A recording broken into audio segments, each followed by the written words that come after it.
Welcome to FailCraft, the podcast where we dive into the messy, real side of success and explore how setbacks become the stepping stones to growth and clarity. I'm your host, Ezekiel, and today's guest is Veronica Nabizadeh. Veronica is an attorney and a mediator. She knows exactly how marriages end legally, but more importantly, she knows how they feel when they are falling apart emotionally because she nearly lost her own 25-year marriage. It wasn't a court order that changed her life. It was a whisper from her 4-year-old daughter asking her to make the arguing stop. That moment cracked her open. She's here to help us understand the difference between a rough patch and a toxic pattern.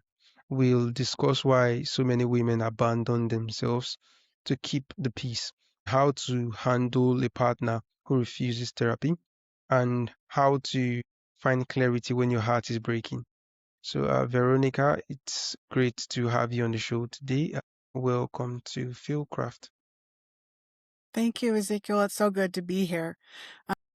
Right. So, let's get started, Veronica. You spend your professional life navigating and the legal end of marriages. So, but I want to go back to the moment of your own marriage when it hit the wall. So you mentioned that your 4-year-old daughter looked up at you and whispered, "Mommy, please let the arguing stop." So can you take us back to that moment when she said that? So did you feel like a lawyer looking for a solution, or just feel like a mom who had failed to protect her peace? I'd like to hear your own thoughts on that, how that feeling was for you. It seems like you're intuiting. I first and foremost am a mother. And when my daughter, she was 4, she looked at me and begged me, "Mommy, please, you and Daddy argue every day. Can you please make it stop?" And that moment broke me open. And something wiser in me stepped out. And I knew that I had to make a change, but we can't change our partners. We have the changes must come from myself, and that was the moment that the stop, drop, and roll baby, my signature technique, was born. And it was what ultimately led me. It's the de-escalation conflict technique that I use, and I learned it on the spot. To Well, the biggest thing was I was passing down, unknowingly passing down all the pain that I grew up in with parents who, conflict, who loved each other, but was very argumentative. And I swore I would never do that to my own child. And here I was in that moment, cracked open, realizing I'm doing the same thing. And, when she asked me, I knew that I was creating a toxic environment for her. She was part of she was in the battle zone. And so I knew that I had to stop. And do you remember? Okay, so in the United States in the 1970s, there was a public interest, big movement to save our children from being burned. Apparently, their comforters, their curtains, their toys were flammable, highly flammable. So the firemen would go to the elementary schools and they would teach the children, if you catch on fire, you have to stop what you're doing. Like literally just stop, stand still, don't do anything, then drop to the floor and then roll on the ground to extinguish the flames. And so that works when couples are on fire too. And so I stopped the moment I felt that trigger to fight back and go into that one-upping war with my husband. And I dropped out of the battle zone and I rolled myself. I didn't know what I was doing, but I rolled myself back into self-care and self-love. And I teach that to wives and couples who are also on fire. But that moment was the turning point. I didn't start out to be a relationship expert, but I became one because of the crisis in my own home. Okay, Veronica, thank you very much for sharing that. So, you see divorce often in your practice. So did knowing exactly how ugly and expensive divorce gets make you fight harder to save your marriage? Well, yeah, it doesn't take a lawyer or a law degree to know how fragmented the legal system is. It doesn't, there's no healing involved. And the cost of divorce is so expensive. I've heard and I've read that some people don't even get divorced because they can't afford to. And I think about the children. My husband and I love our daughter. And I love my husband. And so I had to ask myself, if I changed my perspective, if I did some personal development work, would my marriage be better? And that became my litmus test. So I started working on myself and my marriage started getting better. And yeah, so it was the cost of breaking up my family. It was the cost of raising my child in a separate home from her father, knowing that the courtroom wasn't a place that was going to decide the future of my child or how I was going to parent her through a piece of paper with directions. I did not want to do that. And so the fear and the failure of that system was my leverage to do the work. And I did the work on my own. My husband, I was not interested in going to therapy. He said, "I'm fine. You're the one that's depressed and anxious. You can go ahead and get help." I didn't, of course, I wanted him to come with me. Of course, I wanted to drag him into therapy and have the therapist fix him. But my husband, thankfully stayed strong to his commitment not to go. And it was because of that that I tried even harder. And what ultimately happened is I came back home to myself. I came back home to myself and I ultimately realized that I was putting all my happiness eggs to my husband's basket, waiting for him and expecting him to then give them back to me with, in the form of love me the way I want to be loved. And when I took radical responsibility for my own happiness, for my own love, learning how to stay empowered, learning how to manage my inner child, my inner world, taking full responsibility for my own behavior, staying in that part of the brain, which is the prefrontal cortex, where we have the ability to be relational and rational. That was my responsibility to do that. It was my responsibility to stay in that part of the brain that can communicate my needs and my wants and make a request. And that was not easy, but the choice was more difficult. The other option was divorce and separate, have my daughter grow up in two households. And that was just not an option for me. So All right, Veronica. So you talk a lot about self-abandonment.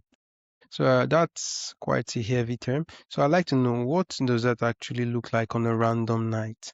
So is it staying quiet when you should speak up, or pretending to be happy? I'd like to hear your own thoughts on this, and also tell us, how do we abandon ourselves without even noticing it?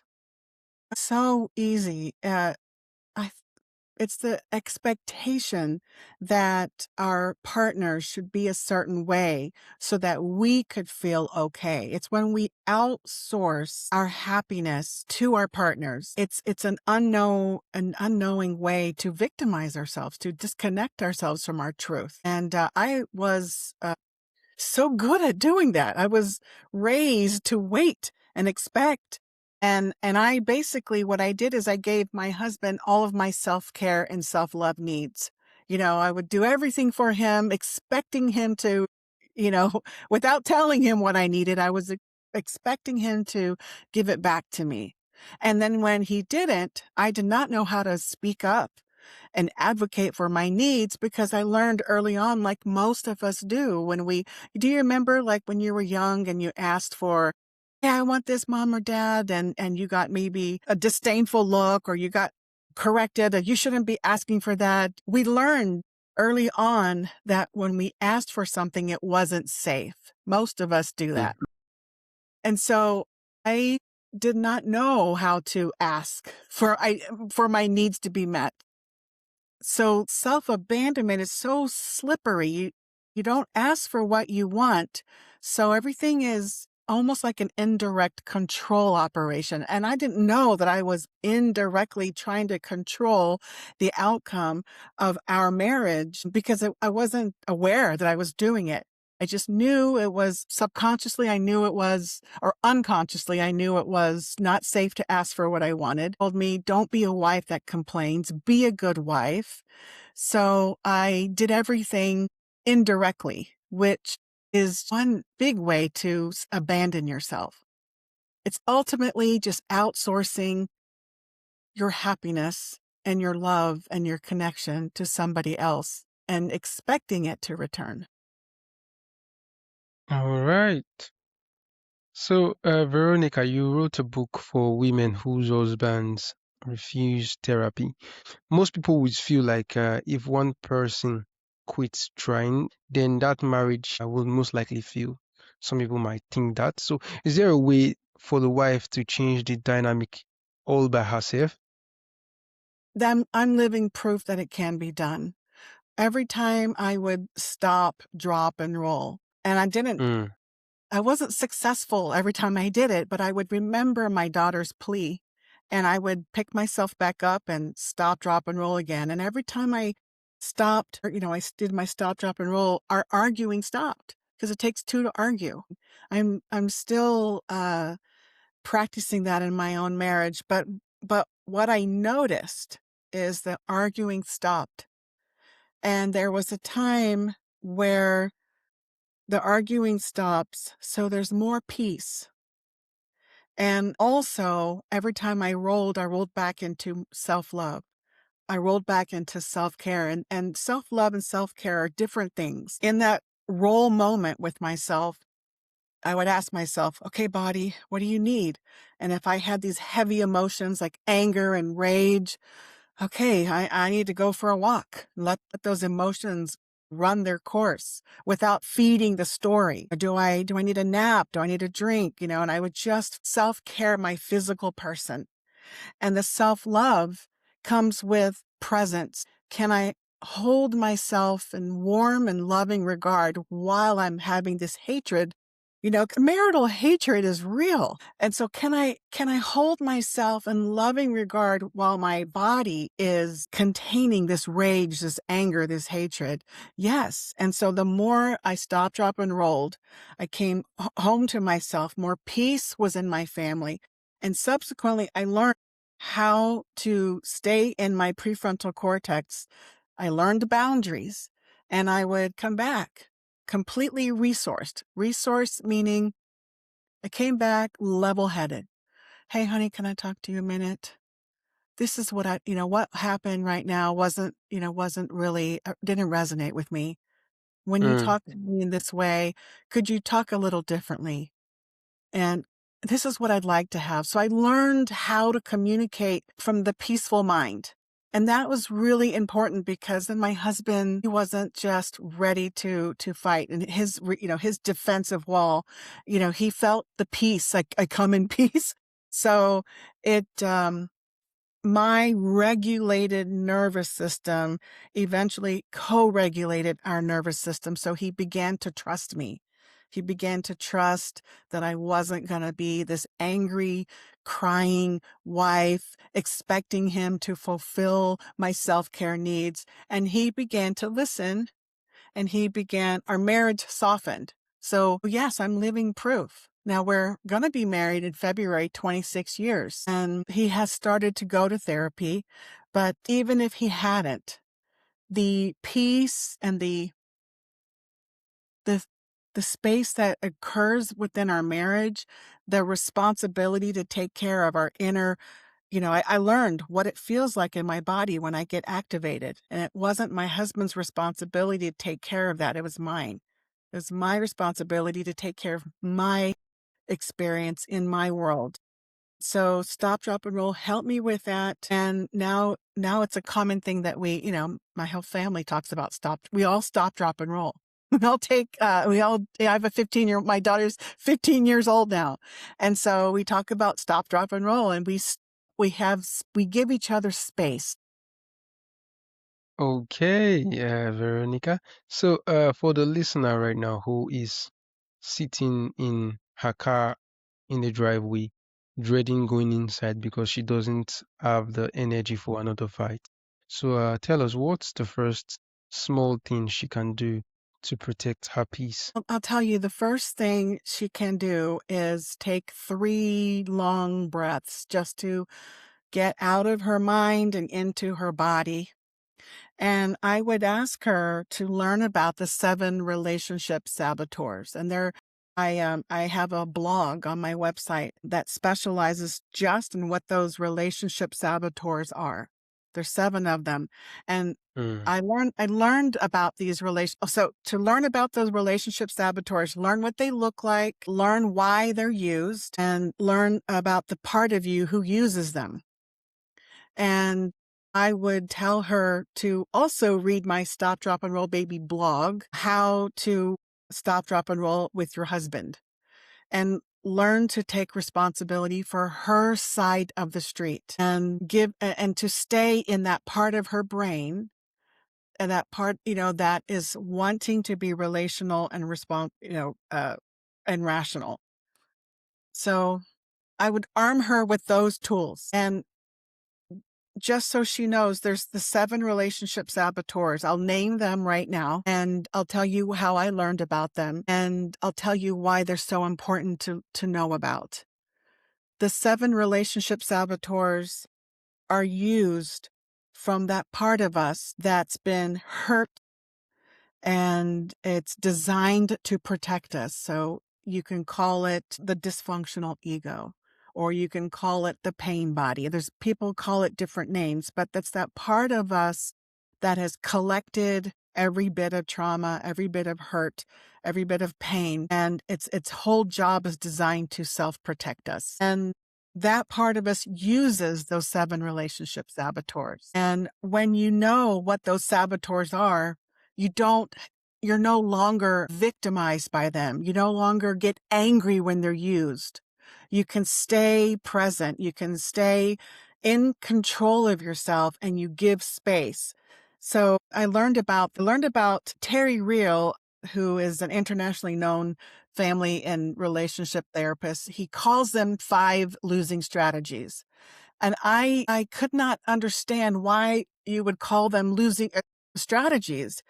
But when I renamed them and I expanded them, I realized that when a person is using these 7 relationship saboteurs, it's not the wise adult. It is the self-protective, dysfunctional ego. And that helped me realize it's not my time to take whatever is being thrown at me personal.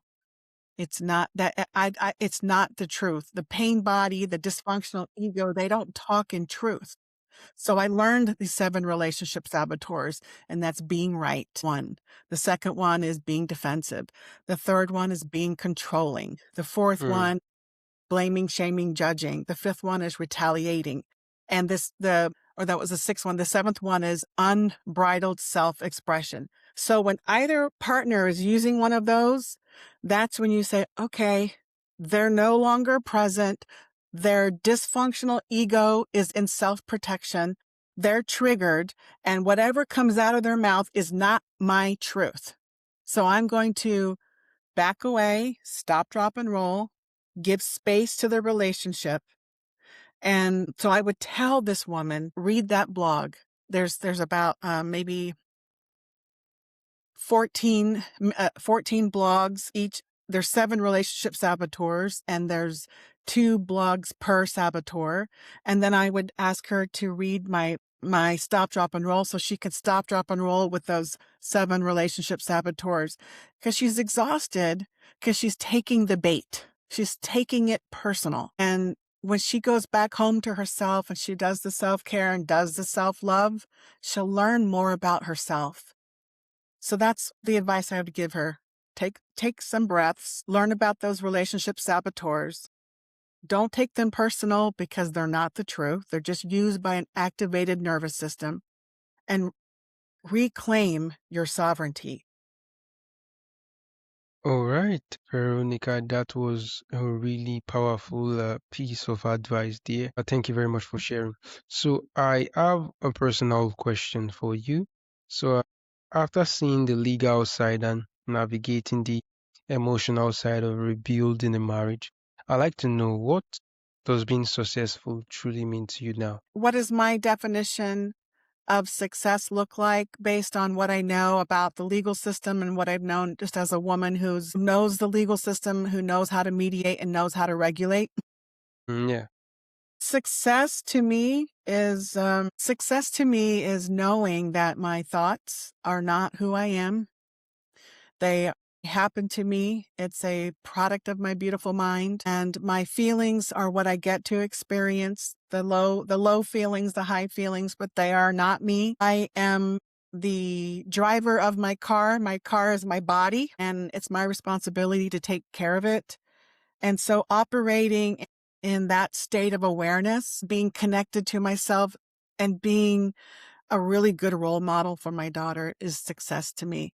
And also helping people in their relationships wake up to how much power they have to turn things around. Okay. That's a really amazing one, Veronica. So it's been a really great conversation with you on the show today. So tell us, for our listeners who need your book or want to visit your marriage relationship restart website, or perhaps go connect with you online. So where is the best place for them to go? Well, I would love for them to go to my website. First, I would love for them to download, to join my watch list. So if you go to marriagerelationship.com/book, you can join my watch list and you'll be able to download a chapter, a sneak peek. It's really a great sneak peek. And then don't stop there. Go to my resource. I have a blog. You could go directly to my blog or the marriagerelationshiprestart.com/blog. And you can see the Stop, Drop, and Roll Baby blog and the 7 Relationship Saboteur blog. So I have these free resources. I would absolutely read all of those blogs. And the other, if they're in that should I stay, should I go conundrum, like I was, it's a miserable place to be in. I have free resources to help her decide 10 reasons to stay, 10 reasons to absolutely leave, and how to navigate those gray areas. So marriagerelationshiprestart.com, I would love her to go there. Okay, thank you very much for sharing, Veronica. This has been such a compassionate conversation, and I am very excited to have you on the show today. Thank you. It's been my pleasure, and I thank you for reaching out to me. I really enjoyed our conversation today, and I hope that your audience derives a lot of value from our conversation today.